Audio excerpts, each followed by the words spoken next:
to another fantastic episode of The Devil's Due. I am your host, Carl Duty, and with me, as always, is a man who was once actually held up in Rio, Mr. Drew Celestino. And that's my story. I'm sticking to it. And I defy the Rio authorities to prove me wrong. They're corrupt anyway. Yeah, you know, you can only push them so far when it comes to tales of corruption and crime and cops not getting paid and stuff like that before they say no more. Enough. We're taking a stand. Would you say enough's enough and it's time for a change? Quite possibly. So would Owen Hart, but he's dead now. Oh. Yeah, I know. Wow, you went dark real quick. Yet I shouldn't have, because it's just been an amazing. I don't know if the day is the right word for it, but it's been an amazing afternoon for me. Well, it's been now. Normally, dear listener, we go a week between tapings. Yeah, we should probably set the stage a little bit here. Both Drew and I will be out of town this weekend. Ironically enough, different plans, but kind of going to the same place, more or less. It's weird. Twilight Zone music is going off in my head. Exactly. We are New York bound. Yes, you are going to New York City proper. Yes. I'm going to Staten Island. Staten Island. We're going to Williams. My son William's godparents are renewing their vows after 15 years. So, Manny and Vicky, congratulations, guys. We love you and look forward to seeing you this weekend. But yeah, it's Thursday night. It's Today Thursday. Is Thursday. Originally we were going to do this Wednesday, but something happened, so we're doing this Thursday. And technically it's the day after you heard the episode prior to this one. Yes. So... Weird. And different location. Oh my gosh. Typically we record in Drew's Cobra Island studios. That's correct. Hey, you got it right. All right. Look at that. Today we are in my you know what? I'm going to call it Monte Carlo studios. That'll work. Because I always wanted to build my own podcast studio, and to do that I came to the conclusion I'd sell my father's Monte Carlo, which I do not have the time or money to restore, and I don't think he'd have much of a problem with that because he would not want that to be a dredge on the family. But ironically enough, have not found anyone to... Well, not ironically, it just kind of sucks I haven't found anyone to buy it yet. But, all asides. So yeah, it's short turnaround time from the previous episode, but we're on the ball. We're going to be good. So, Drew, how was your somewhat less than week? Well, hang on. Before we do that, you're going for a wedding vow renewal situation. Oh, yeah. What are you going for? I am going for NXT TakeOver. That's wrestling for all you out there. But I didn't know you like wrestling. You never talk about wrestling. I never talk about wrestling. You never do. Specifically, I'm going to this event. It is the premier event of the weekend, if you ask me. WWE SummerSlam. It's the day after at the same venue at Barclays. WWE takes the arena out for the full weekend, so they run NXT Saturday, SummerSlam Sunday, Raw Monday. It's like the second biggest weekend next to WrestleMania for WWE is SummerSlam weekend. So you will be in the Brookland. I will be in Brooklyn. My best friend lives in Manhattan, so I'm landing in Queens. It's taking the subway into the city. We're going to get lunch. I'm going to putz around the city for a little bit till he's done with work. We're going to reconvene. Shoot back out to Queens to go to a brewery, Single Cut Brewery. They're a fantastic brewery, and all their beers and even the name of their brewery is guitar, rock and roll related. So that they win some points with me for that. I'll tell you, I'm going to say all of this again next week anyway, so maybe I'll save a little bit. But specifically, Saturday NXT at Barclays, specifically Shinsuke Nakamura versus Samoa Joe in the main event for the NXT Championship. Go Shinsuke. I made a vow that I would be whenever he's in a position to win a title in the WWE, I would be there. Nice. Here I am. Any possible trips to Midtown Comics? Midtown's always a possibility because it's easy to get to in the city, either location. Yep. You, sir, are going to Red Bank, I believe, or you're going to attempt? Maybe? That's going to be tight. That's going to be tight. I thought I was going to be able to make a trip out to Red Bank, but the ceremony, as it turns out, I thought starts later in the day. Turns out starts at like 12:30. Gotcha. So probably not going to be able to make it to Yestercades, which is a fantastic. Like literally, if I went to Red Bank, I wouldn't so much go anywhere else but Yestercades. No Jay and Silent Bob's Secret Stash? I went there once. It was okay. It was okay? Just okay? Yeah. Okay, that's fair. Yeah. I figure I'm of the age, maybe you are too, where comic shops need to be very, very, very exceptional to really win. I make a point points. whenever Julie and I travel to, if we're going someplace I haven't been before, I try to find a local shop just to check it out. Yeah. Just to kind of, toss them a little business, whatnot. Sure. But no, Yestercades is a fantastic retro arcade. They have all the old arcade machines you could ever want, and they're all set to free play, and you just pay by the hour. Funny you should mention that. I'm going to try and make it a point to go to Barcade in Manhattan when I'm there. There's a few locations now. The original was in Williamsburg and Brooklyn, but there's a few in Manhattan now. So Barcade is a bar that's an arcade. Same idea. You drop a flat fee. All the games are on free play. So if there's a Mortal Kombat 2 machine there, it's going down. I am laying claim, and I am laying waste to everyone. So that's nice. The weekend coming up. But today, though... what happened today, though... You don't even need a semi-weekend review. You just need to talk about today. Because today, Drew is happy. We are talking about today, my Why friends. are you so happy, Drew? Tell the people. Well, Let them in on the glory. All right, so here's the deal. One thing I cannot relay just yet to the dear listeners, but I can possibly tell you after the show, and I will. Let's just say between the hours of 4 and 5 o'clock today were, personally speaking, unbelievable. It's a sequence of events that just I can't believe happened, but it happened. So I'm feeling pretty good. So the one thing I can't tell you, I'm going to put that to the side. Maybe you'll hear about it later, maybe you won't. The other thing is very important to me. I know I talk about wrestling a lot here on the show, which is weird because I didn't really ever think that would come up as much as it does, but it's a thing I do every week, and I guess Make you no asked, apologies so for your passion, sir. I don't. Anyway, one of my biggest passions, to be fair, probably my biggest passion in life. Yeah, I would agree. Is music. And I play in a band, The Long Cold Dark, as we have mentioned on the show. I've been to many, many, many, many, many concerts in my lifetime, and many more in the future. And one band in particular is like religion to me. That band is Metallica. Now, somewhere out there, listeners of this fine program just either like shrugged their shoulders or rolled their eyes. Some might have threw their horns up in the air. You're my people, okay? All the listeners are your people. Metallica is my jam. Has been since I was itty bitty Drew. I'm still itty bitty Drew, but I'm older now, okay?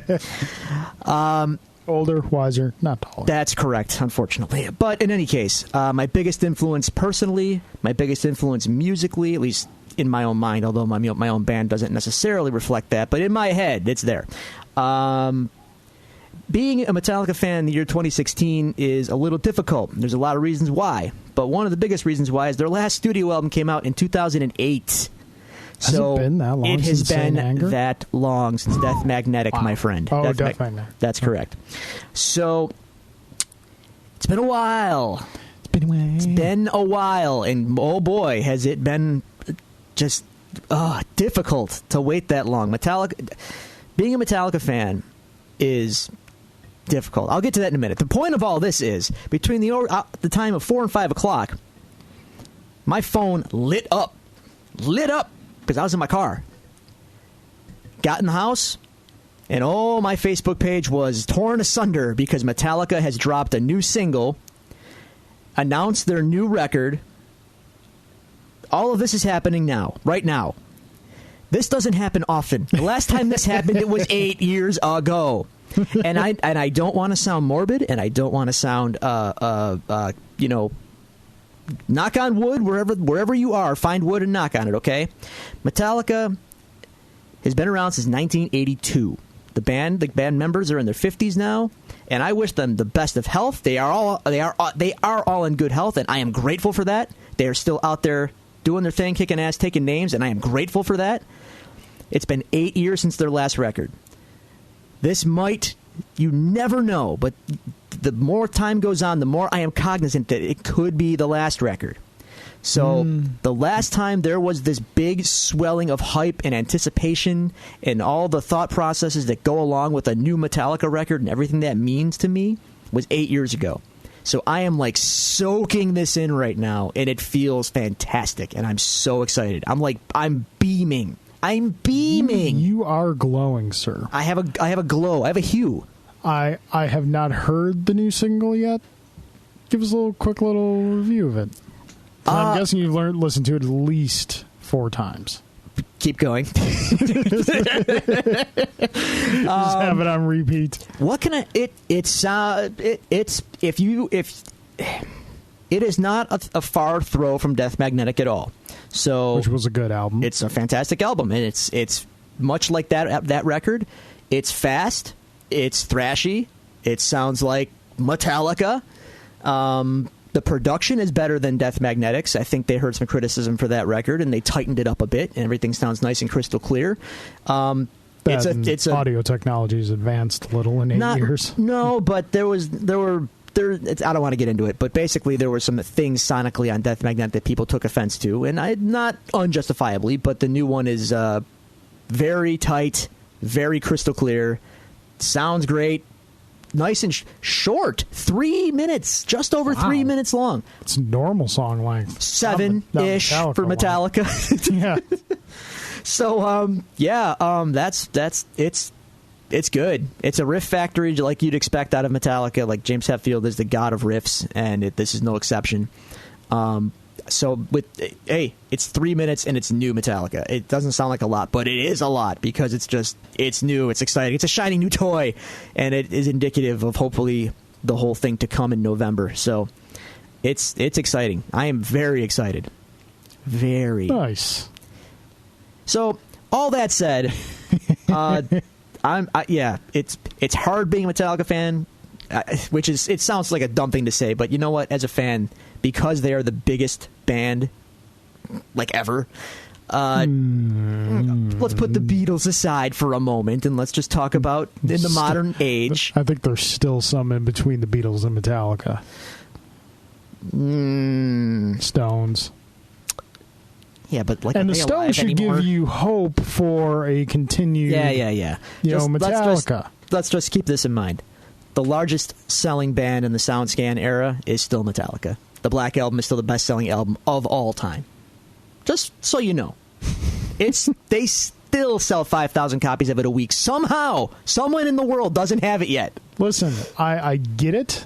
I mean, my favorite band of all time, who I never thought would be together again, are out there touring right now, Guns N' Roses. Some of them. Enough to be able to call them Guns N' Roses. You've got Slash, Duff, and Axl. Fair enough. I believe Izzy is with them as well. Fair enough. The thing is, you can tell me anything you want. There's no rationally speaking to me about this, so it doesn't really matter. But no, when I say it's difficult, it's because there are just so many. The reactions I'm getting to this new song are just hilarious in a lot of ways, and people are hating on it. Well, no, it's okay. Here's the thing: people that hate Metallica, this isn't going to change your mind. Metallica is a very divisive band, and if you metalheads, especially who hate Metallica, dude, they got the cork sniffing is so strong with these people that it doesn't matter what Metallica does, you're never going to win them over. But the people that actually have had that traditional attitude of Metallica sucks now, they were better back then, those people heard the song and were like, it's wow, it's cool, it's refreshing to hear Metallica sound like that again. To these people, I'm sitting here thinking, did you not hear Death Magnetic 8 years ago? Because this is pretty much that. But yeah. No, because the Metal Police are a fickle bunch, and I loathe them. And it's just cool to hate on Metallica. It's cool to hate Metallica. It's cool to say Lars Ulrich sucks and can't play drums. It's cool to say Kirk Hammett sucks and can't play guitar. It's cool to say James Hetfield sucks and can't sing. These are the metal people that say all these things. I would never say any of that. Because you're not in the Metal Police, and that's why we're friends. I actually listened to Death Magnetic just the other day. All Nightmare Long, my favorite song. That's a great song. I love that song. Anyway, Yeah, that's happening, and I'm on pins and needles, and it's everything's coming up Millhouse. Dude, this year's going to be insane for me. Everything's coming up Millhouse. I'm monopolizing the conversation. I don't care. This calendar year of 2016, many of my favorite bands have put out records, and it's been I'm on a ride. It's Joe Satriani put out a great record. Gojira put out an album of the year contender. Meshuggah has a new record coming out in October. Metallica has a new record coming out in November. Where am I? Rumor has it Tool has a double album coming out this year. I'll believe it when I see it. It's been a decade. But hey, if it happens, oh my God, just shut it down. Shut the world down. At 2017, don't bother. Just let the meteor hit because everything is done. It's done. I never got big into Tool. Well, I can't help you there. But yeah, that's up. That's awesome. That's what's up. Yo. You're so happy. You're so like bouncy and happy. This is what Metallica does to me, dude. If I did any other podcast, I would do a Metallica podcast. Strictly Metallica. That's all I talk about. Yes, something like that. Cool. How was your few days? Let's see if I can measure up. No, I can't. Pretty much like Sunday at the Comic-Con. Mm-hmm. Now, I am going to go on a little rant about something I am passionate about. Rant episode. Who doesn't love Kurt Russell? Only stupid people don't love Kurt Russell. That's a fact. Kurt Russell is just awesome. Yes. My all-time favorite Kurt Russell movie. I know this. I know the answer to this. Is easily Gentleman in the Front Row with the beaming smile on his face. That would be Big Trouble in Little China. Johnny, tell him what he's won. I'll give you a hug after the show. That'll work. That's your prize. So Sunday, I'm waiting for my loving wife Julie to pick me up from Nickel City Con, and I'm just going through the Facebook feed and whatnot. And one of my friends posted that he had gotten a new game. I'm talking a board card game. Yeah. Now, for those of you not know, traditionally how it works here on The Devil's Due is I go over to Drew's place on Friday night. We lay down the awesomeness that is our episodes that we thank you very much for listening to. And then we just kind of chill out and play games for a little while afterwards. It's nerd game night. It's a fun time. Our good friend Alan comes over. Alan Waiters. And, among others, I have recently started to purchase some games because I felt the need to contribute game night to the game nights. Game night does that. And my friend posted on his Facebook feed that there was a Big Trouble in Little China legendary game. For the uninitiated, the legendary game, there is a Marvel legendary, and it is marvelous. There's like Predator legendary. Wow, that's niche. Yeah, oh my gosh. Seriously. There's like, I think there's Predator, Aliens. There's a couple of them. That's cool out there. The Marvel one is huge, though. Yeah, there's a lot of expansions for it. For Marvel. Anyway, so yeah, I saw there was a Big Trouble in Little China legendary game. And I'm like, oh, we will be purchasing that.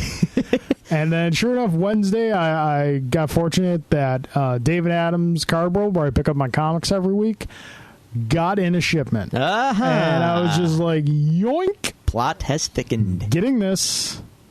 So yeah. I'm a little. This has made me a little bit bummed that we're not on a regular schedule for this week. So I'm kind of like, we got Samurai Spirits that we have to play. Yes, we do. Got this now. I want to play them next week. Next week.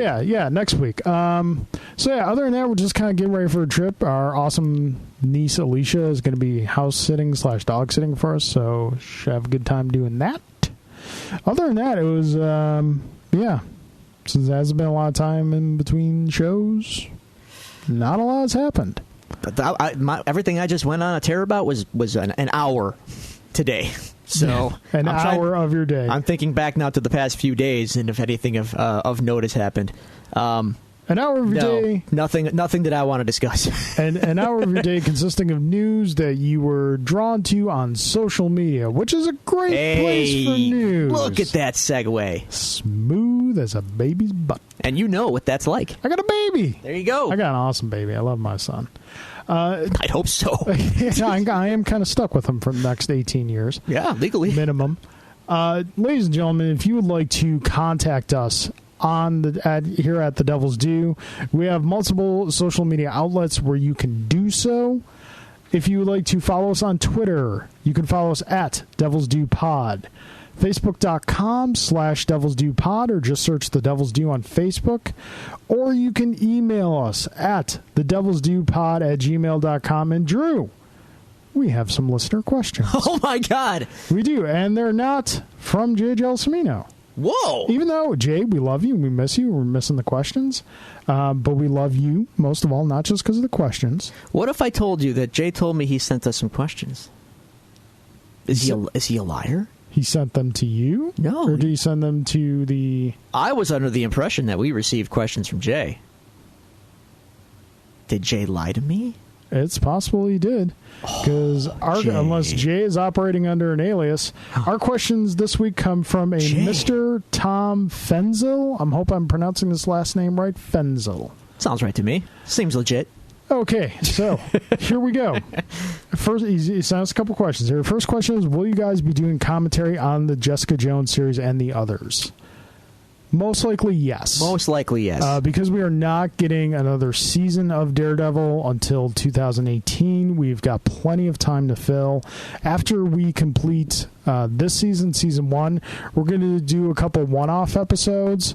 We're going to, like we mentioned before, we're going to do a fun little recounting of Trial of the Incredible Hulk. We might get into some like Daredevil video game appearances, things like that. Some fun little episodes here and there. And then we're probably going to pick up with Luke Cage. In real time. Well, relative real time. Yeah, because that will be brand new. And then we'll probably do Jessica Jones before getting into Daredevil Season 2. Could do that, yeah. Which sounds about right. Will probably lead us into Iron Fist. We're playing this by ear, man. So yeah, we've got plenty. Netflix is being good to us, as we've said before. We got plenty of good material to go on. Yes. Next question here. What new comic book are you guys reading that is out of this world? Ooh. I think I might have mentioned this on the show before, but I'll I think you asked me. So, top of my head, Saga is fantastic. Lazarus is great. I should always point out the creative teams on these. So Saga is by Brian K. Vaughan and Fiona Staples. If you like any of these books, look up these authors and their artists' other work, because that's the key to enjoying comics, folks. Follow the creators you like, because the odds are they're doing great work elsewhere. Don't necessarily follow your favorite character, because that can get dicey sometimes. Anyway, so Saga's great. Lazarus by Greg Rucka and Michael Lark is really good. Paper Girls by, again, I think it's Brian K. Vaughan. That guy can write himself some comics. It's a great series. Boy, I'm blanking. There's so many. I think we all have that one character we follow no matter what. Daredevil and Punisher are my big two these days, and have been traditionally. So Cap traditionally you kind of follow. I had to let go of Cap after Brubaker left. It just got too... It got tough. I'm sorry, what was that, Reminder? I didn't quite hear you. Stay with the whole... Yeah, you heard me. Remember what I said about following a character can get dicey? The Rick Remender run on Captain America got real dicey. Comics I'm reading, their World. My book of the year last year, which surprised a lot of people, is still a very good book that I'm enjoying every month that comes out, is the Mark Waid Archie book. I'm not surprised by that. Mark Waid, man, he's a great writer. It's just it's just solid. It's really just enjoyable, wholesome storytelling. I know you're going to roll your eyes. I'm still really enjoying DC Rebirth. Okay. Probably the best book of that is either Green Arrow or Superman. Well, good for. I'm happy for Superman to have a quality title. Lord, he needs it. Yeah. So those are the two that are really sticking out. And I should point out, man, I'm forgetting so many. Well, yeah, but top of my head, Descender by Jeff Lemire, also a very cool book. If you like science fiction, if you like Mass Effect, No Man's Sky, Star Trek, Descender is super cool as well. So the next question here from Tom is, will you guys watch the new Spider-Man cartoon and talk about Power Man and Iron Fist?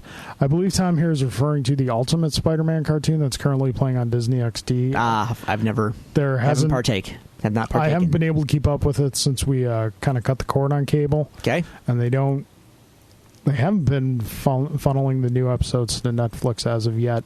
So overall answer probably is no. Okay. What about Power Man and Iron Fist? What is that? They're in the show. Oh, yeah, cool. Younger versions of them because we can't have. They kind of all go to high school together. Oh my God! And Phil Coulson's the principal while they're all training with S.H.I.E.L.D. You're not selling me, dude. What the hell is this? But hey, at least what's his name? Guy who plays Phil Coulson actually does the voice of Phil Coulson in the show. Clark Gregg? Yeah, he does. That's awesome. It's kind of cool. That's cool. The show's not horrible. There have been much worse Spider-Man animated shows. Okay, fair enough. See Spider-Man Unlimited. Oh, I haven't, so I won't. It was bad. Okay.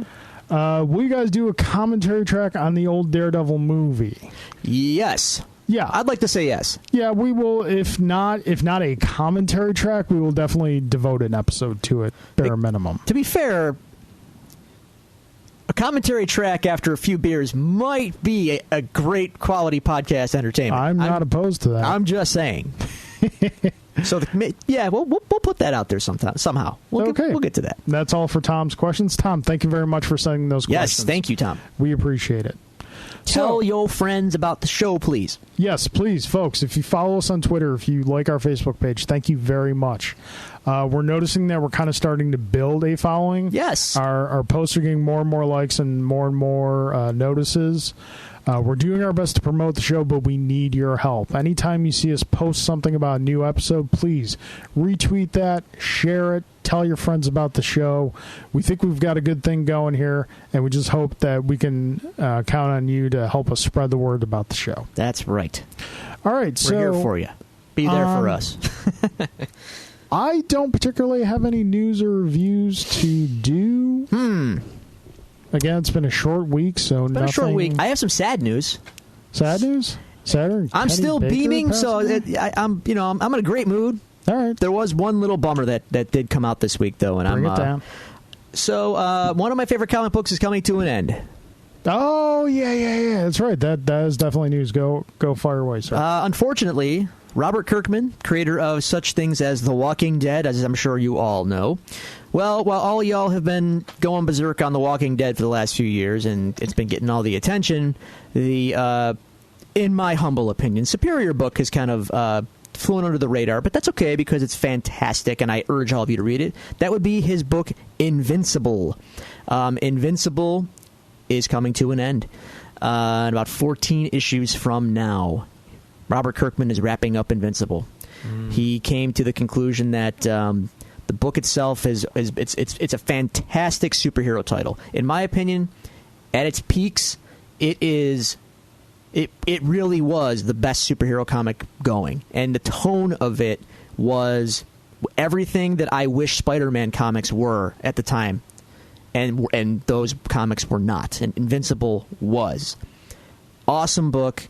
It plays with all the superhero tropes you know, but it does them in really clever ways, really clever writing, and pulls no punches.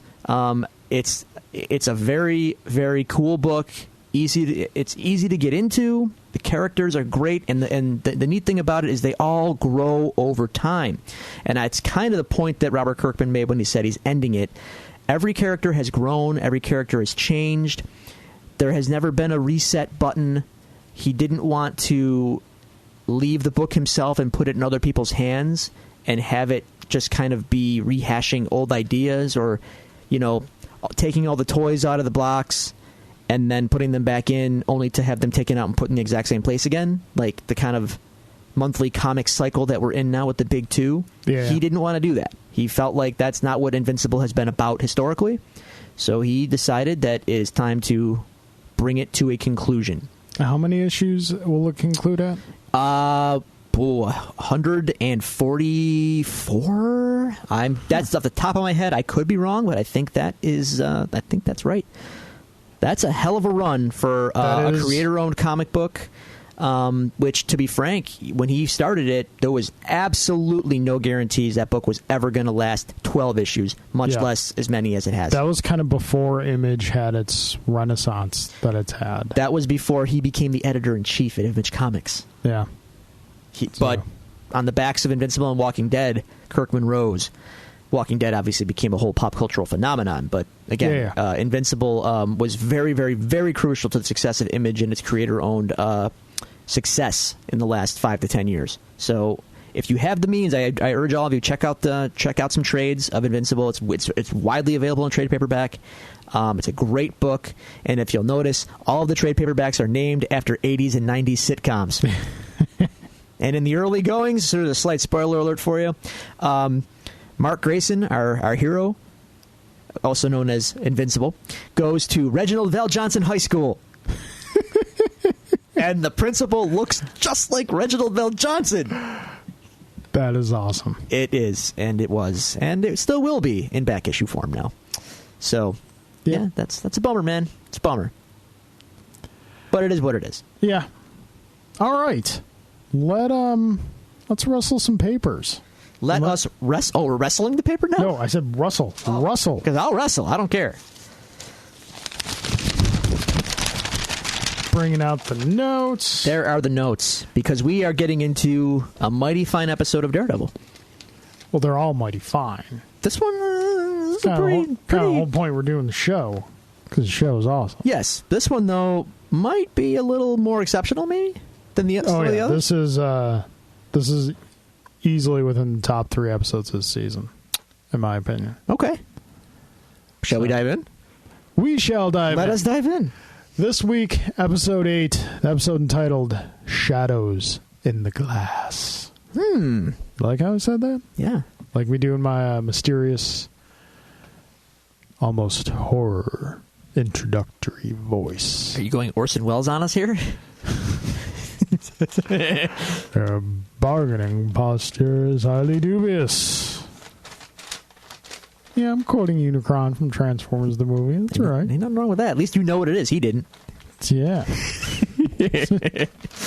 Rosebud. Hot Rod. Oh. Okay, so we open up with Fisk. And as I wrote down, extreme close-up! Whoa! We're so 80s and 90s. That's kids. okay. Yeah, no, It's a good time. Yeah. Fisk apparently having a little trouble sleeping. Appears to be a haunted man. We open up on an episode of him waking up from what appears to be a very restless night of sleep. Yep. And Or not sleep in this case. Yes. And turning to look, as he has mentioned in previous episodes, at the painting he purchased from Vanessa. Yep. As he mentioned previously, is the first thing he sees in the morning. Now, we see that Fisk is... Yes, he does live alone, but he's very capable. Oh, he's capable. He doesn't have a ton of servants or anything. No. You'd maybe expect a man in his position in life to have. He's very solitary and very self-sufficient. Made himself a nice omelet. Yes. It's a lot of prep work to eat by yourself. Yeah. Poor guy. Yeah. Kind of felt for him. Or something. So he goes into, after eating some breakfast, he goes into a very nice closet. Yes. I might add. I'm not normally a clothes person, but Neither am I. if I had a closet like that, I'd do my best to keep it nice. And I'd put all of my band T-shirts on hangers just like he does with his suits. So he's getting dressed and turns to check himself out in the mirror. Well, I should note, he has lots of cufflinks. He does. He has, I don't even own a pair of cufflinks. let alone many cufflinks that would necessitate a cufflink rack. Yes, which he Or has. drawer in this case. Ironically, though, he always wears the same ones. Yes. Which he had mentioned in the past are his father's. Correct. Now the mirror. I'm sorry. Now the mirror. Not to cut you So off. he turns and looks himself in the mirror and, oh, hi, small boy whose face and chest are all bloody. To be fair, it's a rotund boy. It could be frosting of some kind, perhaps some kind of slushy Red- syrup. Red velvet. Yeah, sure. It becomes very evident very quickly that Fisk is looking at a younger reflection of himself. Yes. And this is how he sees himself still to this day. That's correct. This So- episode, I think, is very... You guys will find it. This episode, if you thought you couldn't put a finger on Fisk's portrayal thus far in the series, Yeah. this episode will show you, and then it's like, oh, it all kind of clicks here. Like we've said, this first season is just as much an origin story for Fisk. Absolutely. And an evolution of Fisk as a character as it is for Matt and the others. Yep, definitely. Because, like, coming from the comic background, this is not the portrayal of Fisk we're used to seeing. Not quite. We're no. used to the cold, confident... you see hints of that in episodes leading up to this, but it's clearly not who he is completely. Not yet. So he goes out today to do his business, and then we cut to Matt's place. Observation. Yes, go ahead. Now, he too is rustling from asleep. Yes. Those aren't silk sheets. Yeah, I noticed that too. Yeah. I was like, the whole big deal that Stick made in the last episode over Matt sleeping on silk sheets, and those are clearly not. Unless Matt took it to heart and took the silk sheets off. Quite possibly, or maybe like a crushed cashmere, crushed velvet sheet, possibly. I don't know. Other thing I noticed in this scene, we talked about Stranger Things last week and the 80s feel to it. Yeah. Matt's alarm clock seems very like old model 80s. Could be. Just had that kind of font. And to be fair, I don't know what accessories for the blind typically look like, so maybe that's common. That's a good point. I'm not familiar with the blind accessories. Don't feel bad. They don't know what they look like either. Dude. I'm just saying. Dude. I'm just saying. That's mean. They don't have radar sense like Matt does. It's not a thing on fire. Okay, so we see that Matt's place is clearly still trashed from the fight with Stick, but at the same time, we don't necessarily know how much time has elapsed between that and now. Could have been days. Could have been days. Let the place just be a mess. Who cares? Yeah, but we also see that Matt, still has the bracelet. He does. He's holding on to it. Holding on to a little bit of hope. Get that hug from Stick. Oh, man. Cut to the office. And we learned something about Karen here. She can't make coffee. Can't make coffee. To be fair, you think it's easy, but I just do the K-Cups. Well, that's the ultimate and easy.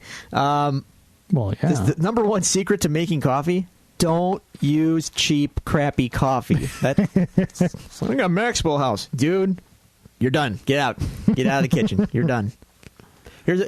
Check this out. Slightly different Devil's Brew episode here.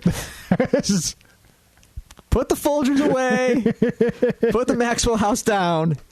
Get yourself some fresh ground beans, some kind of Arabica, maybe some dark roast, maybe some espresso roast, Italian, French roast. That's all good Italian things. Italian roast is predominantly what I drink. And if you can, get the bean and grind it yourself, man, and you will be. Trust me, you'll be in good shape. See, and don't put too much in. If you put too much in, it's gonna. But then again, if it's good coffee, it might not matter. But if you're putting I want my coffee strong, and you're like I said, you're drinking Maxwell House, so you load up on it, you're just distilling more bad in your cup. Yeah. Don't do that. I drink one, maybe 2 cups a day. I'm a 2-cup-a-day guy. So that's why I just do the K-Cups. I got my Barista Prima brand Italian roast. I like it. There you go. Good enough. That's what I need. So yeah, but Karen apparently cannot make coffee. And Karen and Foggy are discussing whether or not to bring Matt into the fold with Ben in the Union Allied investigation. Little beknownst to them, Matt is probably hearing this entire conversation as he's making his way up to the office. Which they remark that he's blind like a bat.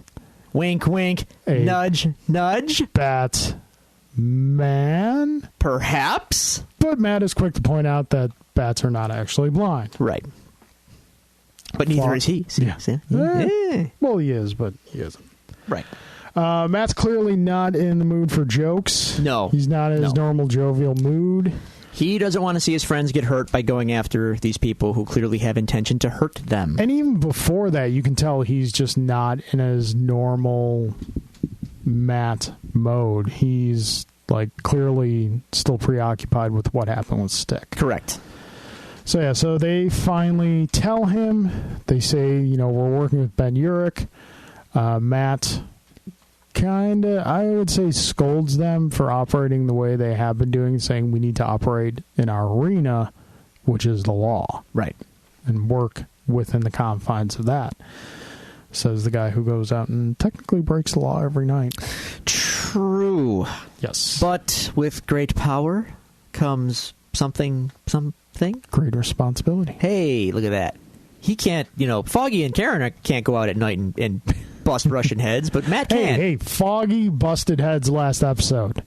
He got the drop on him. But he still busted heads. Sure, fair enough, but, when it comes down for the big ninja throwdown, You're saying Foggy's getting picked last in gym class? Yes, actually, That's exactly what I'm saying. All right. So now we cut to a meeting between Nobu and Fisk. Nobu is understandably very upset that he has lost Black Sky. He points out that Black Skies are very rare and they don't know when they're going to be able to find one again. Right. Fisk is quick to point out that he lived up to his end of the bargain. No cops within 10 blocks. That's all he was asked to do, and he provided his service. And he said, had you communicated to me how important the package was, something more could have been done. Correct. But even though he kind of, puts Nobu in his place a little bit with his end of the bargain, he also backs down from Nobu. We probably see Fisk back down more in this scene than we have the entire episode to this point. I'd say in the whole episode, this is everything's not exactly coming up roses for Fisk right now. Or Milhouse, for that matter. That's correct. But Nobu flexes a little bit of muscle. Fisk doesn't necessarily kowtow to him, but definitely kind of he backs off a little, slumps down a little. He apologizes to him. I mean, it's he doesn't pull a power move, and he kind of he backs off. Yeah. And it's very clear also that Wesley does not like Nobu. No. Well, he mentions that he doesn't like how he talks to them. Wesley shows a little... Wesley has compassion for Fisk. He's very... Yeah, I guess because they're not word. Just business associates. No, they're close. They're friends. They're legitimately friends. But Wesley seems to also understand that within that friendship has to exist also the employer-employee structure. Sure. For lack of a better term. He doesn't overstep his bounds, as it were, but he definitely has a very tight bond with Fisk. And this comes into play later as well. Yes. Spoilers. In about 10 minutes, not even. So, guess what time it is, Drew?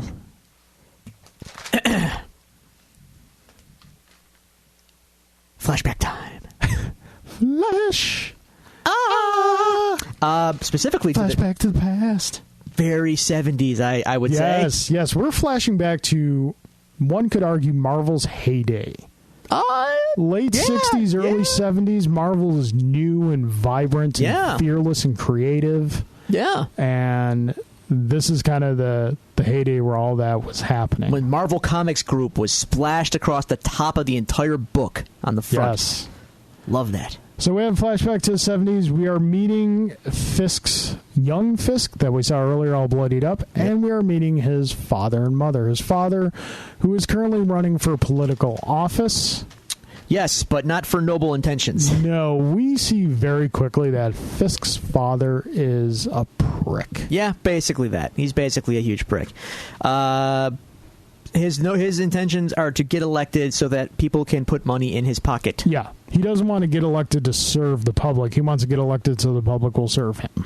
But I should, hang on. Before I make the parallel, he then offers Fisk a sip of his beer. Yes, we have more childhood alcoholism in this episode. I noted that myself. Now, I should point out, and this is something that I noticed more so this time around watching it than I did originally. I think we've talked before how this whole season is basically a build-up and an origin of Matt, but it's also a build-up and origin of Fisk. Not only is it that, but these two characters' trajectories and upbringings are eerily similar.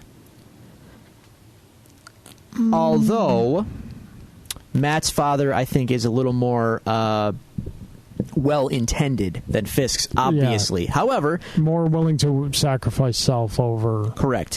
Whereas Battling Jack wants Matt to be smart and stay in school, and he's going to teach him right from wrong, and tries to get him to avoid fights and avoid taking punches to the face for a living. Fisk's father is more of the I want you to do good and be a king. I want you to do good and be strong. But to do that, you have to take it out of people. You got to punch them in the face and don't let anyone talk down to you. Yeah, I think you can definitely draw parallels. I probably wouldn't go so far as say they mirror each other in their upbringings. I think they're kind of inverted.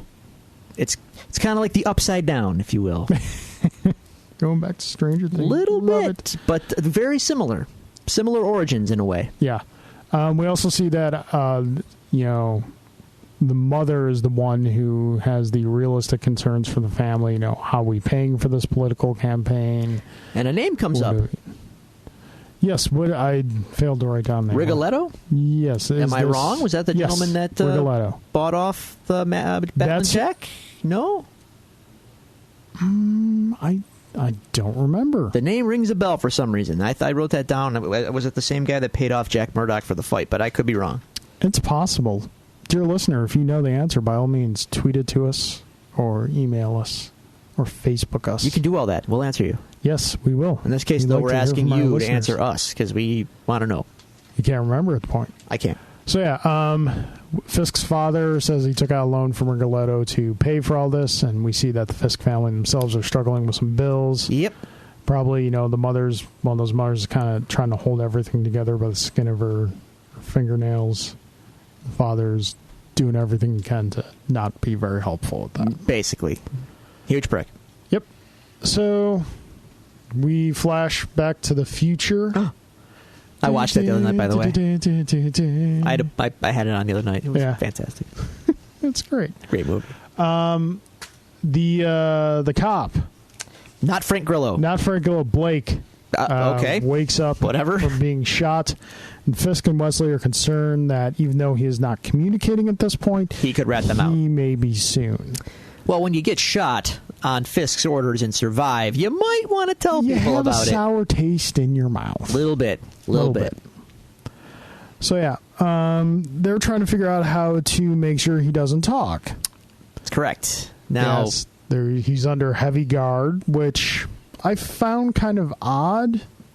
Well, that he was under such heavy guard, being just a cop who was injured, and he's a cop that was shot by the Man in Black, and it's a high-profile case, and they think that he might come finish the job.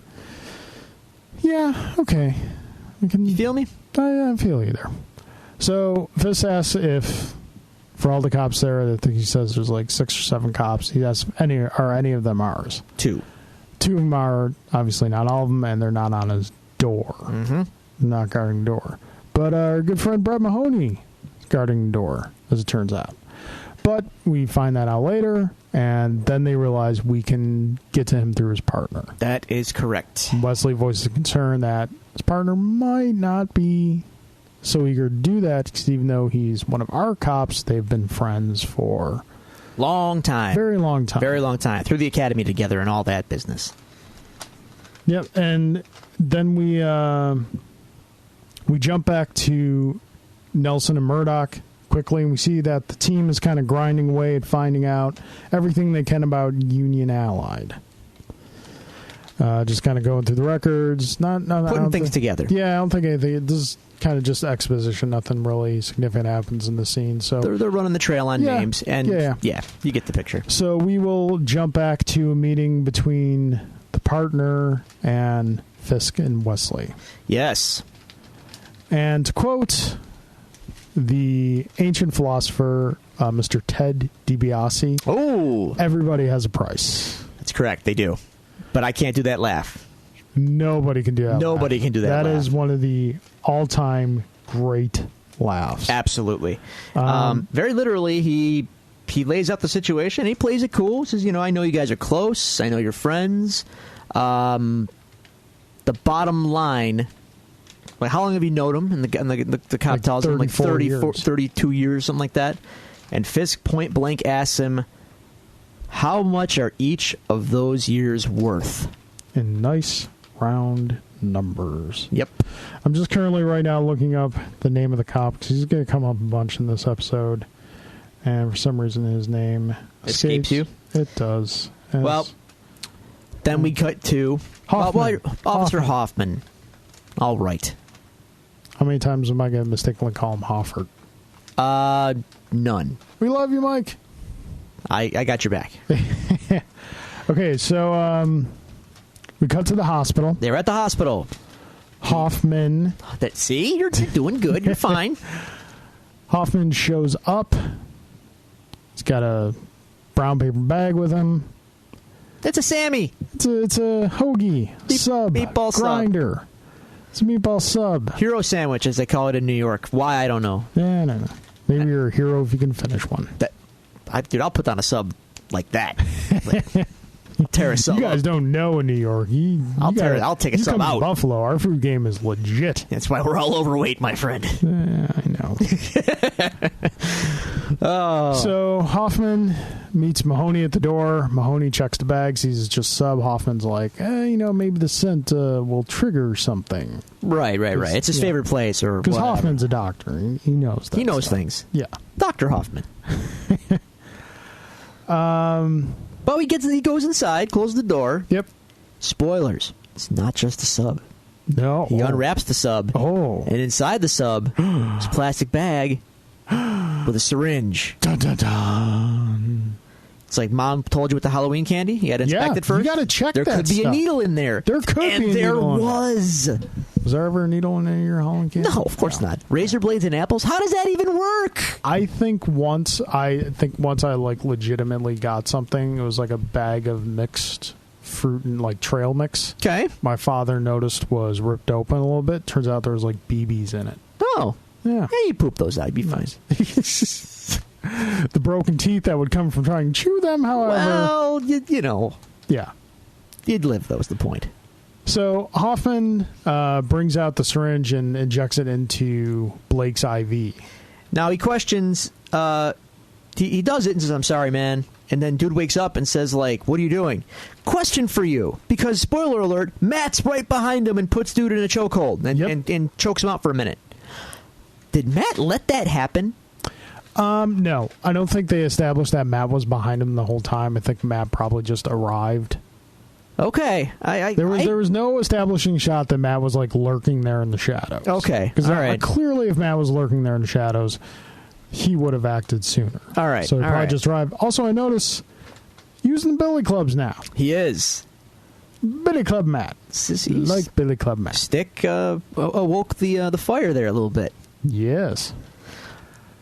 So the poison does its trick. Blake dies. Well, before he dies, Matt goes up to him and says, "You're dying. I can't stop that. That's whatever he pumped into you is already going to your heart." Yes, but what you can do is help me nail the guy who did this to you.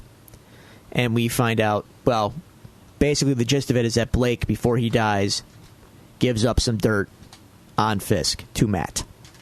Matt escapes because obviously there's a commotion in the room as the guy dies. His monitor's going off and whatnot. Yeah. The block door is kicked open. The cops get in there, but Matt's already gone. So There you go. And then Hoffman is able to pin the murder of Blake on Matt. Right. Now we cut to a fun location. Yes, very fun location. We've waited a long time, listeners, to get to this location because whereas it's not a quote-unquote big location in the show, it's a location rife with Easter eggs, little hints and nods to the comic book all over, and we meet for the first time. We've heard him mentioned one other time before, but we meet for the first time, although very briefly, Mr. Melvin Potter, also known as the Gladiator in comics. Yes, Gladiator is actually one of Daredevil's earliest villains, first appearing in Daredevil number 18, and he was created by Stan Lee and Mr. John Romita Sr. Legend. Both. Yes, correct. So one of the fun little Easter eggs that we see in Melvin's workshop is that he has a poster up of gladiators. Yes. It's like made to look like an old Gladiator movie, but what it actually is a mock-up of the first appearance of Gladiator in Daredevil comics. And Gladiator is there in his costume Glory. And obviously the Daredevil's been replaced by a generic Roman person. Cool. And we also see saw blades all over the place. Gladiator employs saw blades as his primary weapon, along with a cool mask, yellow shirt. Questionable yellow shirt, but a cool mask and saw blades. We'll post a picture of the character after this episode. Yeah. We'll give you an idea. But yes, this is a very important character that's going to not have a ton of screen time, but the screen time he has, he makes count. He's one of the guys behind the cool stuff you see. So when he shows up, cool stuff is happening. So...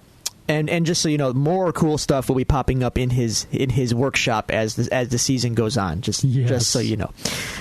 This time though, he is working on a suit for Mr. Owlsley. And let me ask you something. Yes, if you picked up on this, sir. What did you happen to notice what color the suit that he was working on for Mr. Owlsley was?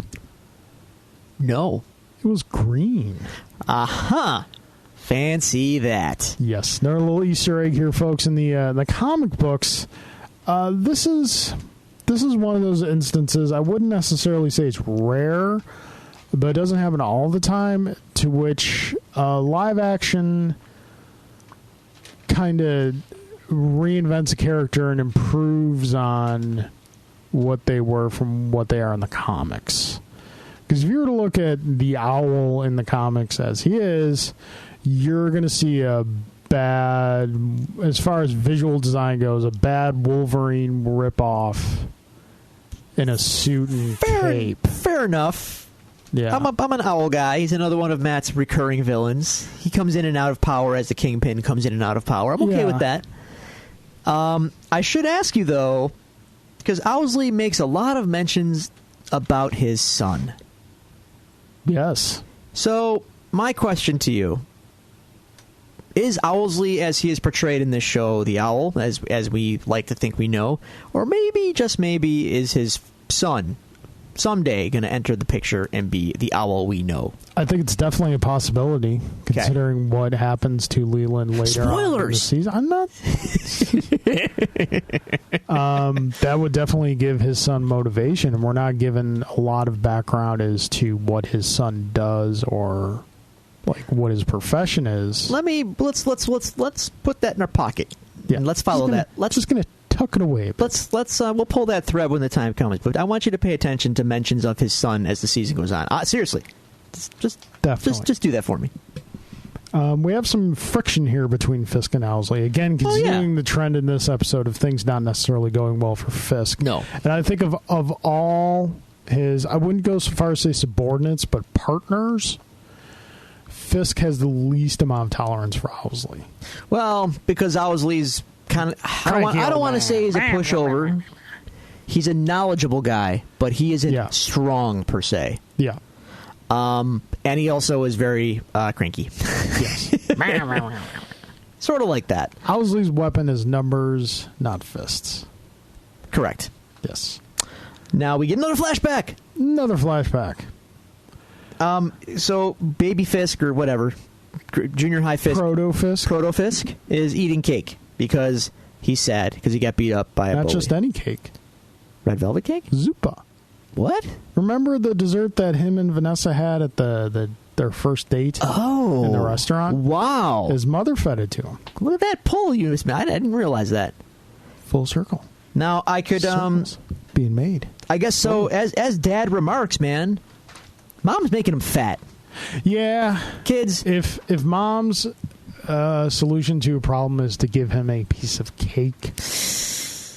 Don't emotionally eat, friends. That's my message to you. Don't eat when you're emotional. It's bad. It's a bad habit. You don't want to do it. Do some push-ups or something. Smoke a cigarette. Don't do that either.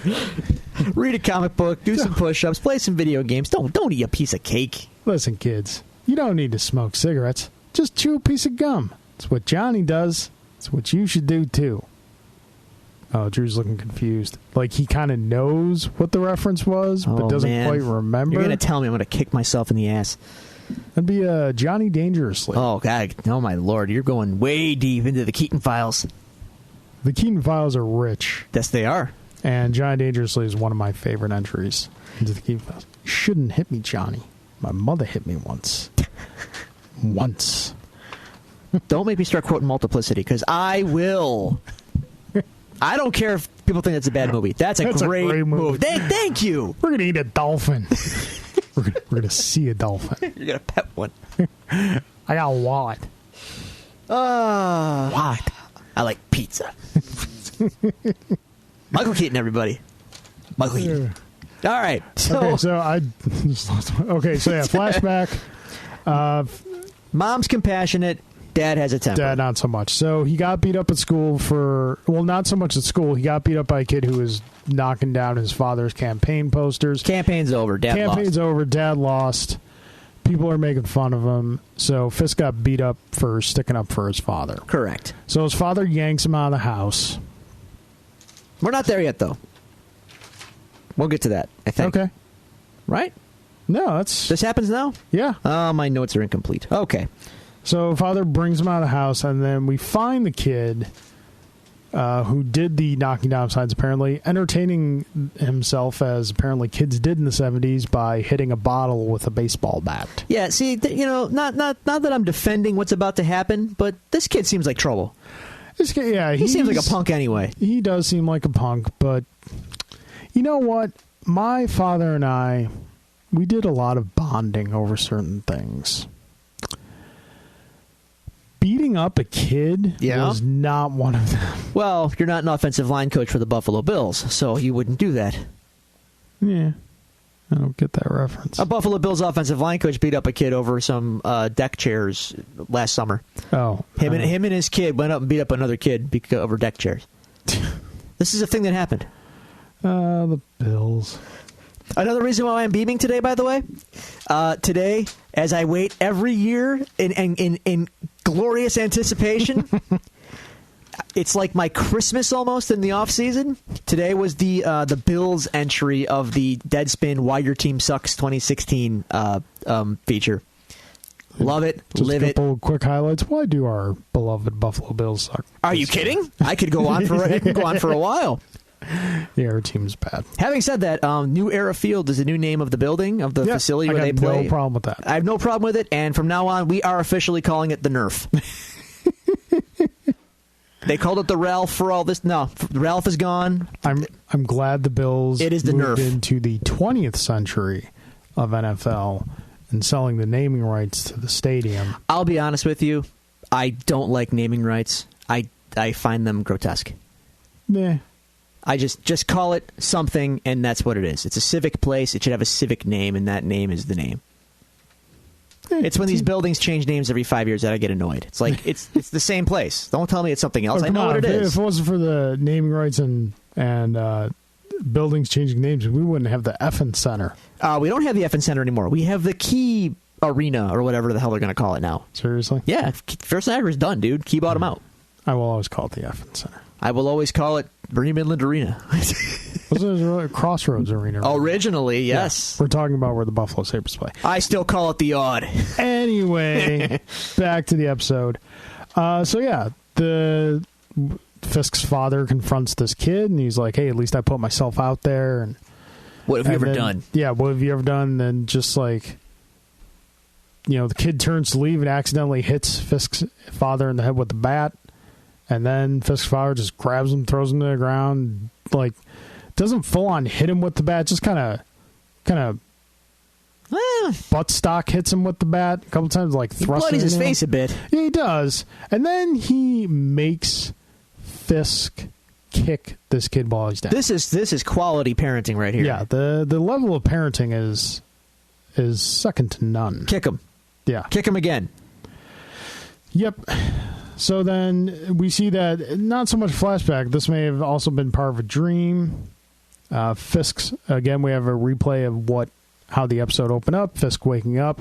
And we see that this time around, Fisk is very regimented. Oh, yeah. Because he does the same thing this time they did before. Same Makes meals, the omelet. same prep. Yep. So, yeah, there's not so much joy in it in that, this is what I have to do to get through my day. It's a routine. Yeah. That's okay. I'm a creature of habit myself, so, So, Fisk has another meeting. Yes, but not in a location that he would prefer. No. Madame Gao comes to his place. Yes. And Wesley informs him of this by phone, and Fisk's demand is like, can you get here? And he's like, I'm already on my way. Yeah. Can you get here before she does? I'm on the way. Okay. Well, they're there. He made tea for her, and it's good stuff from China and all this stuff. All sorts of stuff goes down. Now, here's where Madame Gao reveals all, sort of. Yeah. It's not reveals all, but she makes her intentions pretty well clear. So Fisk is being translated, through Wesley to Madame Gao. As he has been for the entire show up until this point. Right, and how he has been with his associates all this time as well, the Japanese and Madame Gao. And Madame Gao says, "I know you understand me. Yep. Don't play games with me." She basically calls him on it. She basically says, "I know your shtick. I know your routine. It's smart to play stupid." And she says this in English. Yes.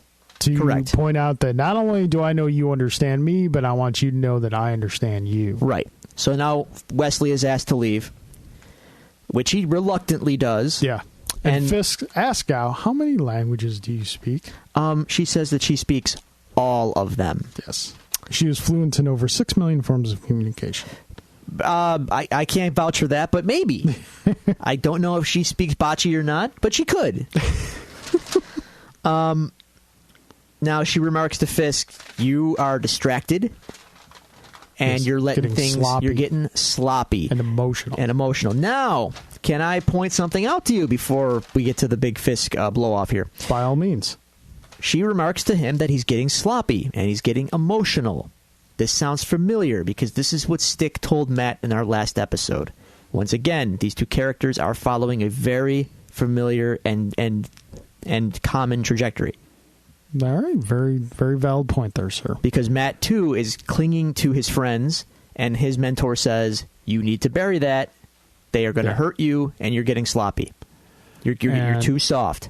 And Gao says to him, essentially, put your house in order. Yep. Or it will be put in order for you. Correct. Yeah. She says she will cut him out and deal directly with the Russians and the Japanese, if need be. So she politely leaves. And Fisk flips a table. Fisk throws a bit of a temper tantrum. We see Fisk kind of in a way that we saw Fisk in the first episode. We saw Fisk. Just this time, he does not have a Russian set and a car door to work with. No, but his own table gets tossed. Now, in his defense, man, how many days of my life have I wished when at work that we had an office set up with a desk in it that I just... At any point in the day, I could go in there and just flip the desk over. Fully stocked desk. Absolutely. With computer and everything. Absolutely. And I just go in there and flip the desk over in a violent rage. And that is the sole purpose of that room. That's all it's there for. Yep. No repercussions, no reprimands from the boss. Go in there and do it. I wish I had that. Yeah. We should I do. open a business solely for the purpose of putting that room in the business. We'll be onto something here. I'm not going to lie. Yeah. We can provide a service. We set the room. You can get like old IBMs for like $1. We set it up. You tear it down. There you go.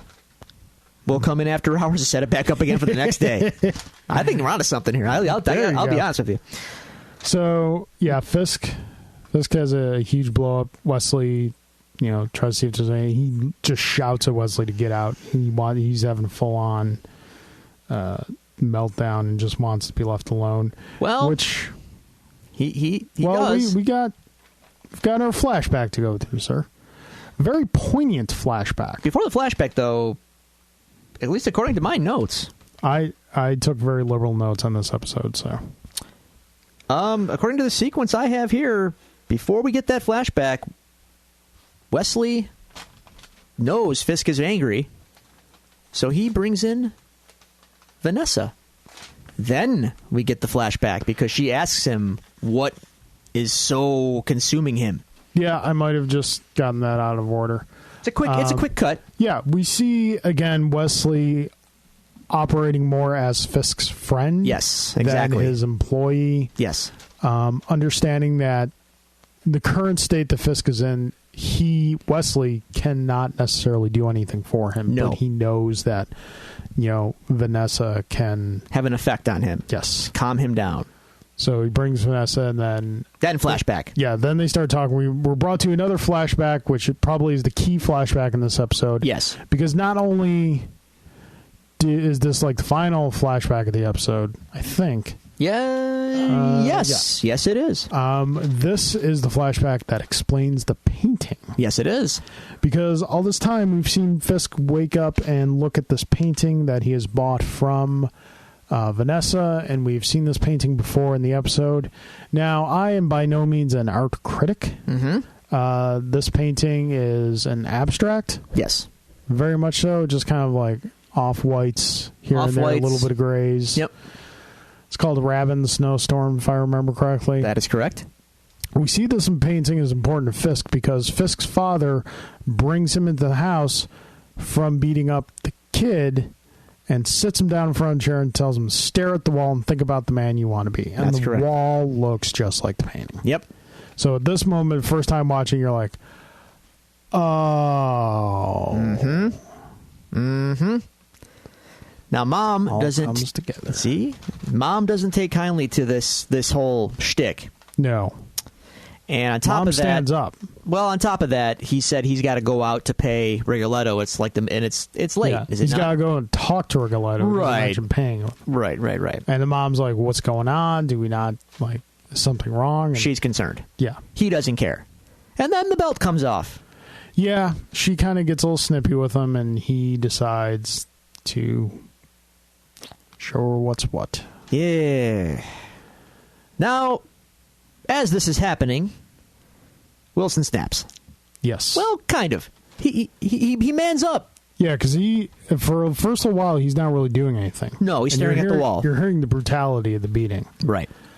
Wilson stands up, grabs a hammer, dad's the nail. Yeah, basically that. Yeah. Boom. Back of the head. Twice. Oh, he And then after that... goes Mel Gibson and The Patriot on him. Yeah. I would also accept Ed Norton in Fight Club on Jared Leto's face. Yeah, okay. Judges will accept that. Yeah. So the mother stops him, and this, I think, is the turning point in Fisk's life. Well, here's the thing. He killed his father. Yes. And as I write down, savage.